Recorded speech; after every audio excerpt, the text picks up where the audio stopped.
કેમ છો ફેમિલી? જય માતાજી. સ્વાગત છે તમારું આજના આ નવા ફ્રેશ બ્લોગમાં. તો ફેમિલી વાગી રહ્યા છે અત્યારે સવારના 6:30 અને આપણે થઈ ગયા છીએ હવે રેડી, બિકોઝ બહુ મોડું તો કરાય એમ છે નહીં.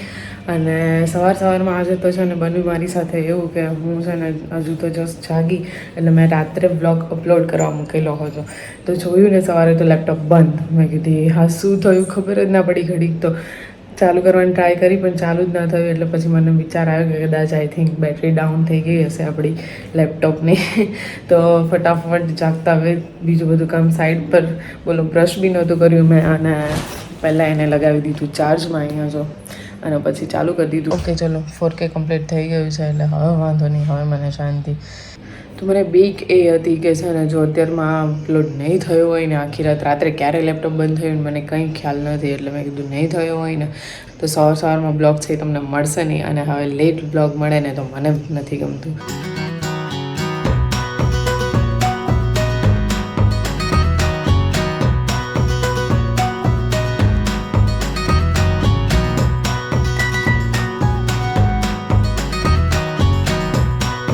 બસ ફેમિલી હવે આપણે પહોંચી ગયા છીએ સ્કૂલે. અને મને તો છે ને સવારમાં આ ડ્રાઈવ કરવું વધારે ગમે, કારણ કે એવી મસ્ત મજાની તાજી હવા હોય, અને એમાં પણ રોડ ખાલી બી હોય, અને ક્યારેક ભરેલો હોય પણ તોય ખાલી હોય ને તો મજા આવી જાય. તો કંઈ નહીં, બસ હવે આપણે પહોંચી ગયા છીએ.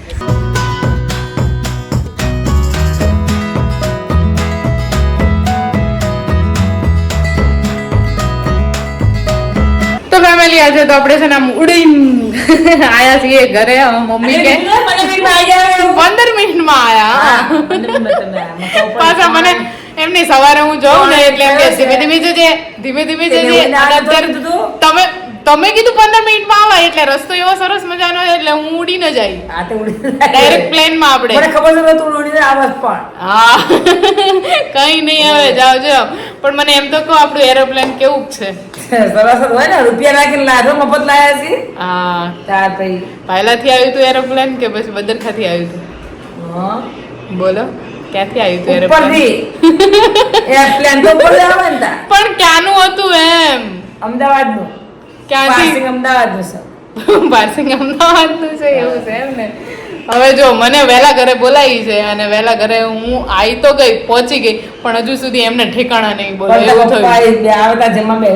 કારણ કે પપ્પાને છે ને અત્યારે જવું હતું, મમ્મી પપ્પાને બંનેને બહાર જવું છે બહાર. એટલે મને કે વહેલા ઘરે આવશે. હું ઘરે આવી ગઈ, પહોંચી ગઈ, 1:45 ના થયો ને ત્યાં, અને હજુ સુધી અહીંયા પપ્પા જ ઘરે નથી આવ્યા. બોલો હજુ જમવાનું બી બાકી જ પાછું. આવીને તરત લક્ષુભાઈ ફોન માં હોય. આ શું લે શું મારી જોડે હુઈ જાવ? હજુ પેલા જમશે કોણ? જો બા બોલે છે જમવાનું બાકી છે, હાલ જમી લો પેલા. મમ્મી આજે બનાવ્યું છે દૂધી છે ને અંદર જોડે, દૂધી ચણા દાળ નું શાક. આપણે જમતા નથી એટલે લક્ષુભાઈ કહેતા હતા બાબાનું શાક અલગ છે ને, તો આપણા માટે બનાવ્યું છે મમ્મીએ ટીંડોળા. તો ચલો ટીંડોળાનું શાક સાથે રોટલી અને શ્રીખંડ. આવી જાવ જમવા માટે. તો ગાઈસ હવે આપણે જમી કરીને થઈ ગયા છીએ ફ્રી, અને ઘરનું જે થોડું ઘણું કામ હતું એ પણ થઈ ગયું છે પૂરું. અને નેક્સ્ટ છે ને આગળનો પ્લાન આપણો એવો હતો કે મમ્મી ને પપ્પા જવાના હતા બહાર, જેમાં થઈ ગયો છે હવે ચેન્જ, કારણ કે પપ્પાને મતલબ બંધ રહ્યું છે, અને એની જગ્યાએ હું અને મમ્મી જઈએ છીએ.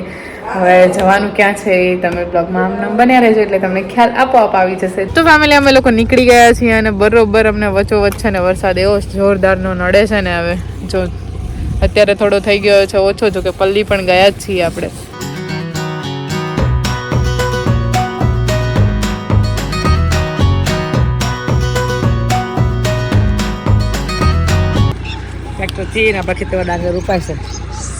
આપણા ખેતરમાં ડાંગર રોપાય છે ભાઈ. ડાંગર થાય એટલી રાહ છે ને, પછી આપણે 1,00,000 2 લાખ ભેગા કરવાના છે. તો ફેમિલી રોપાઈ રહી છે હવે ડાંગર. જો આપણા ખેતરમાં ટ્રેક્ટર દોડાય છે, ખેતર દોડાય છે. કેટલી મહેનત કરવી પડે એક આ પાક લેવા માટે, સીઝન લેવા માટે. પછી તો એમ કે ખેડૂતો આટલા ભાવ, ખેડૂતો તો ભાવ મળતા બિચારા. સાચી વાત છે નહીં મમ્મી? તારે ખેડૂતો કે એટલે ભાવ મળતા, મજૂરી આટલી કરવાની હોય. તો વરસાદમાં, તાપમાં, ઠંડીમાં, બધામાં. અત્યારે વરસાદ આવતો હોય ને તો અહીંયા જો બિચારા બધા કામ કરે છે એને વળતર તો મળવું જોઈએ ને. સારું મમ્મી, રહી ગયો છે વરસાદ, હવે આપણે જઈએ. ચલો.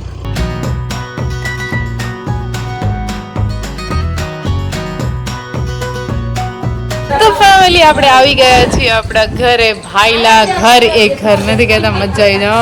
અહીંયા આવીએ ને એટલે કંઈક ફિલિંગ અલગ જ આવે. અને મમ્મીની બહેનપણીઓ આવી ગઈ છે જો એમને મળવા માટે. મમ્મી કેટલા ટાઈમે આવ્યા તમે? હું તો વચ્ચે હું તો વચ્ચે 2 વખત આવી ગઈ હતી આંટો મારવા, પણ મમ્મીને આજે હું લઈને આવી છું, કારણ કે મમ્મીને આવું હતું પણ પપ્પાએ કઈ ધ્યાન દીધું ને એટલે મેં કીધું ચલો હવે તાર બીજું શું. આપણા ઘરની હાલત જો, બસ મમ્મીએ જો ઉપાડી લીધું. હવે અહીંયા પણ થઈ જ ગયો છે ચાલુ વરસાદ, જો ધમધોકાર પડે છે. હજુ ધીમો થયો જ છે વરસાદ અત્યારે, એટલે અત્યાર સુધી તો બહુ જોશમાં પડતો હતો વરસાદ. જો આપણું એક્ટિવા બિચારું ધોવાઈ ગયું. તો હવે આવી ગઈ નીચે, કારણ કે ઘરમાં છે ને ઉપર એકલા કંઈ ગમતું નહોતું ને મમ્મી તો ક્યારના ગયા છે. સામે ભાભીનો એમનો કોલ આવ્યો હતો ને એટલે ચા પીવા માટે બોલાયો હતો. ત્યાર લગભગ આમ કલાક જેવું થવા આવ્યું છે. મમ્મી ક્યારના ગયા છે પણ હજુ સુધી આવ્યા નથી, એટલે મેં કીધું હવે મારે જ નીચે જવું પડશે.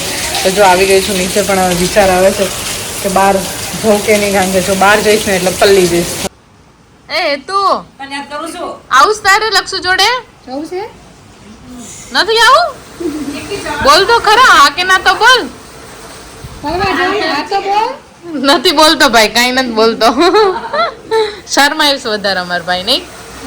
એ તું પમ તો એમ કે મારા બ્લોગમાં આવું છે પણ બોલતો તો શું નહીં. એ તું તો ફાઇનલી હવે એક ઘરે બેસીને હવે જઈએ છીએ બીજા ઘરે, અને જો 5 વાગી પણ ગયા, હવે છોકરા આવી ગયા.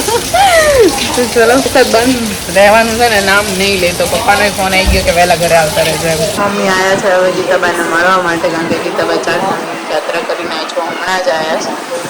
જો વાતો હવે બહુ બધી ભેગી થઈ ગઈ છે એટલે કરે છે.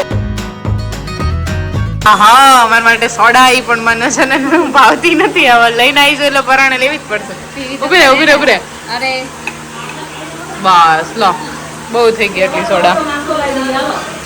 હે નાસ્તો નહીં લાવો, હવે બહુ થઈ ગયું. ના સોડામાં આપણે આવી ગયું બધું. ફેમિલી હવે આપણે ઘણા ટાઈમે આવ્યા, એટલે અમારી બેનપણી છે ને વ્રત તો નથી રહી પણ એનો હાયડો આવ્યો હતો, એટલે હવે આપણે જોઈ લઈએ હાયડામાં શું શું વસ્તુ આવી. તો જો સરસ મજાની બુટ્ટી છે બેનની, પછી બ્રેસલેટ છે ને.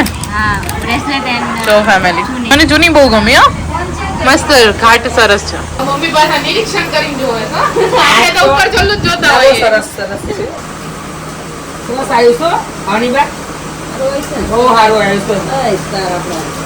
ઇના ઘરે કે હાઉની વાત હરકુલા છે ને તમાર જેવા છે એનું નામે ભાવની બને, એનું લેવાનું નામે ભાવની બને. અમે તમને લેવાની વખત હા, એટલે વાંધો નહીં આવતા. દીકરી જે વસ્તુ આવી છે એની રહેશે દીકરી. મસ્ત છે બેનપણી. તો હવે વાપરશે પહેલા આપણે વાપરી લઈએ, કારણ કે આપણે જતા રહીએ હવે આગા વાપરી લો. હું તો છે ને નેન પોલિશ ને એવું કઈ કરતી નથી, તો એ જ કરવા માંડી. પડી ગઈ છે સાંજ અને વાગી ગયા છે 6:30. તો મમ્મીને હવે છે ને જો આમ હજુ પાર નથી આવતો એમને. એ તો નકરા બધાને મળવામાં જ રહ્યા છે. 1.5 મહિના આવ્યા ને તોય મને લાગે વરસ દિવસ સુધી હું એમને લઈને આવી હોત તો મારી હાલત શું થાત. 1-2 દિવસ મારા આમનામ જ કાઢવા પડે નહીં ગુડી. અને પપ્પાને ફોન ઉપર ફોન આવે છે કે હવે નીકળ્યા કે નહીં, કારણ કે વરસાદ છે ને એટલે હવે જવું છે આપણે ઘરે. મમ્મી નીકળે એટલી રાહ છે, નહીંતર છે ને વરસાદના હેરાન થઈ જશું રસ્તામાં. હું મમ્મીને એમ કહું છું પણ મમ્મીને હવે જોઈ પાર નહીં પડતો. ચોકલાનું મૂકીને જોતા રહ્યા હતા ને તને બહુ મીચ કર્યો બેટા.